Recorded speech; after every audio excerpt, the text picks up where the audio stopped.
movies, the Mission Impossible, where it's a thriller, but there's always a romance involved somewhere in it. Uh-huh. Same type of thing. Okay, great.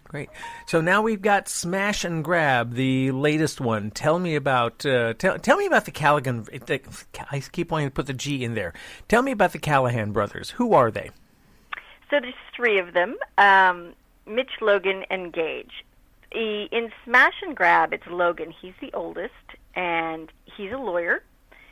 They all have a military background, but my favorite part of Logan is where his other two brothers were more in the special operations end of things. He was a JAG lawyer. So what I love about him and this book is he gets in trouble, and the heroine, Lacey, assumes he can do certain things, and he's like, no, I was in the courtroom. This is so not my thing. Mm-hmm. And she gets to call him on a lot of this stuff, and she actually ends up saving him a few times, which just, to me, is fabulous. Mm-hmm. So these three brothers take over running their dad's, what used to be like a home security company, mm-hmm. and they build it into something else. And so there's a lot of personal security and cybersecurity and things like that. So this series is sort of their adventures. Okay, all right. And here's Smash and Grab. What happens in book number 2? So in book number 2, they suspect there's an ongoing story arc through the whole series, and they're suspecting that Lacey might be a spy of sorts. So Logan is sent to go down to the Bahamas and just trailer for a week and see if their suspicions are correct. And they end up getting kidnapped because Lacey's dad is actually an arms dealer. So it's hilarious because he has no idea, and they get kidnapped together, and she's much more nonchalant about it, and he's all up in arms. And for her, this is not the first time this has happened. Mm-hmm. So it's like, mm-hmm. once again, here we are. It's okay. We'll work it out. Stop panicking. Mm-hmm. It's great. Uh-huh. Okay.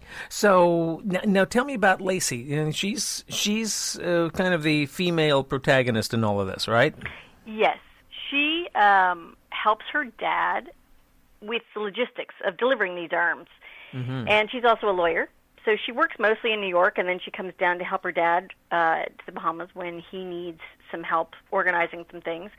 But her main goal in life, she actually wants to be an event planner. So part of her whole story is that she needs to tell her dad that she doesn't want to do this anymore, even though she comes from this long line of arms dealing family and the whole bit. She just wants to be an event planner. That's kind of a dichotomous switch, arms dealer to event planner.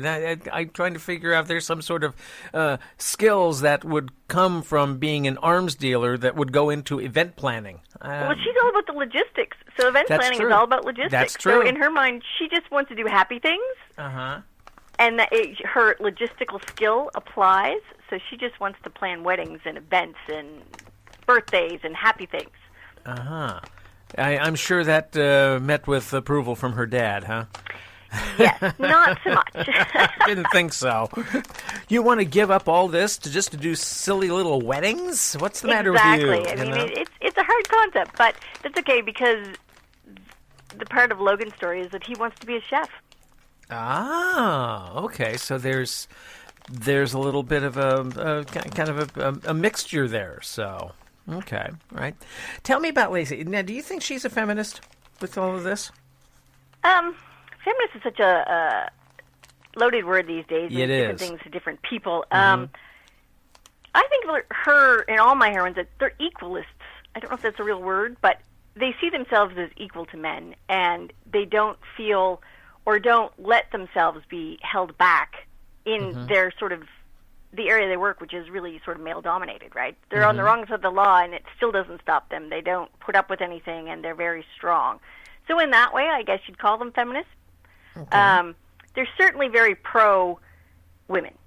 Okay. Pro themselves, they can do it, you know. Mm-hmm. Does that cause problems with the Callahans?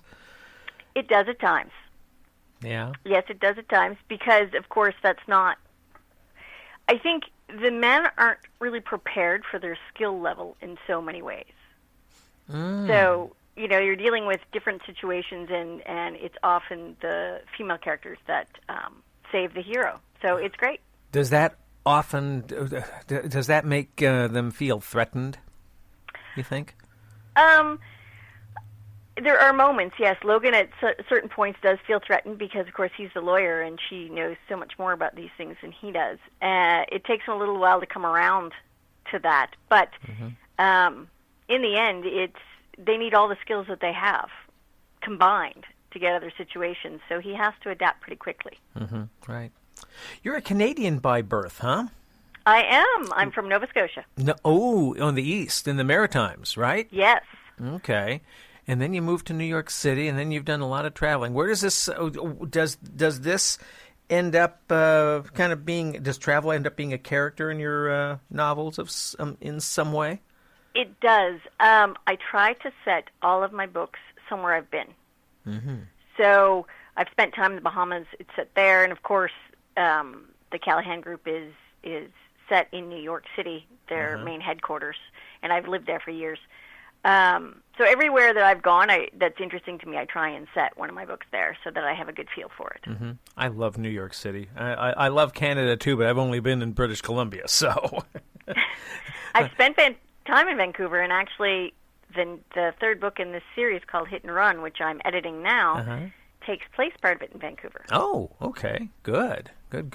So now, where does Smash and Grab take off from Break and Enter? That was your first book. Is that kind of a continuation of the saga here, or is it more of a standalone? It's sort of a combination in that each book is a story itself, but there is a story arc that goes through all three. So where the first one leaves off, they've stopped what was about to happen. I don't want to give it away. They've stopped what was about to happen, but now they have to figure out who's behind it. So book 2 has Logan trying to see if Lacey is the one who's behind it. Aha. Okay, so it will. So somebody can pick up Smash and Grab and be just fine, but it will help. It will help if one has already read Break and Enter and kind of get the main thing, the foundation. I'm trying to say for the series there. Yes, that it would help, but yes, you can pick up Smash and Grab, and still, I think you get enough from it that you're okay. Who do you write this for? Do you write this for women or men? I write it for everybody. Yeah? I'm not a specific group person. I don't sit there and think, well, who would like to read this in that way. I write stories I want to read, and I write them for people who want to dive into a book and just get lost in the story and enjoy it. Yeah. I've had several male readers say to me how much they've enjoyed my books and how surprised they were by it because they assumed it was more romantic than it is. And I've had other women readers who love romance tell me how much they love the romantic part of the story. So I think it's all in what you like. Okay. I'm guessing that romantic, when we say romantic, we're not talking about a lot of bedroom scenes or anything like that. Oh, there's a few. Oh, is there? Okay. There is, yes. It does get steamy at times. Okay, it does get steamy at times. Yes. Okay, that's cool. That's all right. When people put down Smash and Grab and Break and Enter, what do you want them thinking? What do you want in their minds? I want them to just think to themselves how much they enjoyed reading it. My whole point in writing is that feeling when you write a book and you finish it and you're sort of sad that it's done, but yet you're so excited about the story. That's what I want everyone to think. Like, what a great story. I really enjoyed it, especially in what's going on now in the world. I just want to provide people something where they can put aside their worries and their fears and their stress for however long it takes to read the book and just enjoy it. So then this is a diversion, an entertainment, if you will. Exactly. Right. You said book number 3 is on the way, right? It is. It should be out in June. Okay. All right. And how long do you see this going? A particular number of books, or do you see it just kind of continuing on as long as you can keep it going? I'm thinking it will be at least one more with a possibility of maybe another 2 after that, but no more than that. I'm not into the continual series forever. I think people get bored of that, and quite frankly, I would get bored of writing it again and again and again. So maybe at most 6 books Yeah. Okay. How long does it take you to write? How long did it take you to write this one? So it takes me roughly 3 months to get a first draft. Uh-huh.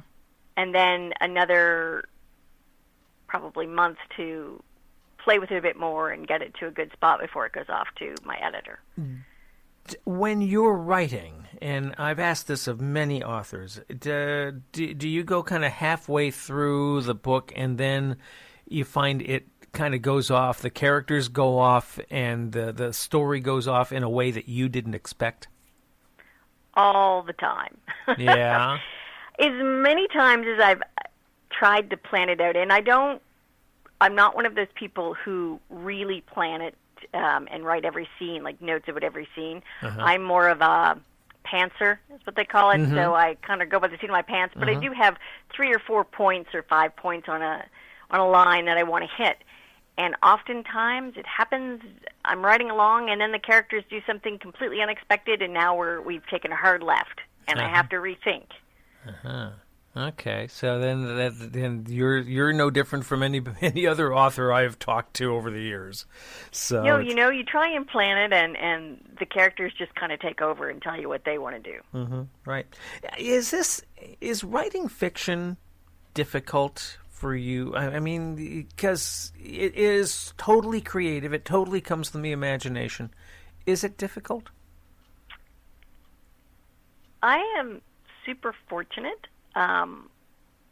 Maybe I have an overactive imagination, but my characters come to me fully formed, names, identities, the whole bit, and it's already there. So when I sit down to write, if it's difficult, it's because I haven't done something properly, like the last scene didn't work or whatever. And that's really the only time it's difficult. The stories are already in my mind all the time. I've often wondered what other people think about, because in my mind, all the time, there's stories going on. Mm-hmm.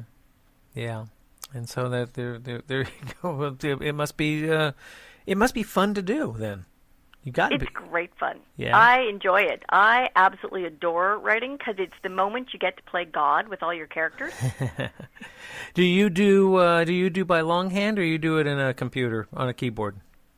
I do it in computer, but I am of the generation. I have a pad of paper beside me, and I make notes the entire time. Ah, okay. So you go back and forth then. All right. I do. Cool. So we got the new one out today as we're speaking. Smash and Grab. The next one's out in June. And anything else you're working on that we need to know about? I have another book that I'm editing. That it's a whole new series. And that one will probably come out next year. And that one is more like law enforcement based. And then at the end of this year, I'm very fortunate. Elle James has something called the Brotherhood Protector series. And she has graciously allowed me to write in her world. So I will have 2 novellas coming out at the end of the year in the Brotherhood Protector series. Busy lady. Yes. Yeah. Good to keep that imagination going and keep me busy. Otherwise, it could be problematic. No kidding. LoriMatthewsBooks.com is the website, right? Lori Matthews? Yes. And I'm sure the books are available on Amazon and all the usual suspects, right? They are. Amazon, Barnes & Noble, Kobo, all those. Every place there. Great. Lori, good talking to you. Best to you in Jersey. Hang in there. Stay healthy. Stay safe. You too, Ken. Lori Matthews is the author of Smash and Grab, and also her previous book in the Callahan Brothers series, which is called Break and Enter. She seems to be following a pattern there. If you'd like to know more, go to LoriMatthewsBooks.com and check out Smash and Grab, which is the latest Callahan Brothers mystery. And that will do it for the 39th edition of Conversation Collage. I thank you for joining me. I invite you to check us out on Instagram and Facebook, both under Conversation Collage Podcast. I invite you to tell your friends about us. If you can, on your podcast platform, rate us, review us, tell us you like us, please. We'd appreciate that. And, of course, join us for the next edition of Conversation Collage. Ken Johannesson at your service. Thanks for listening. Be good to yourself.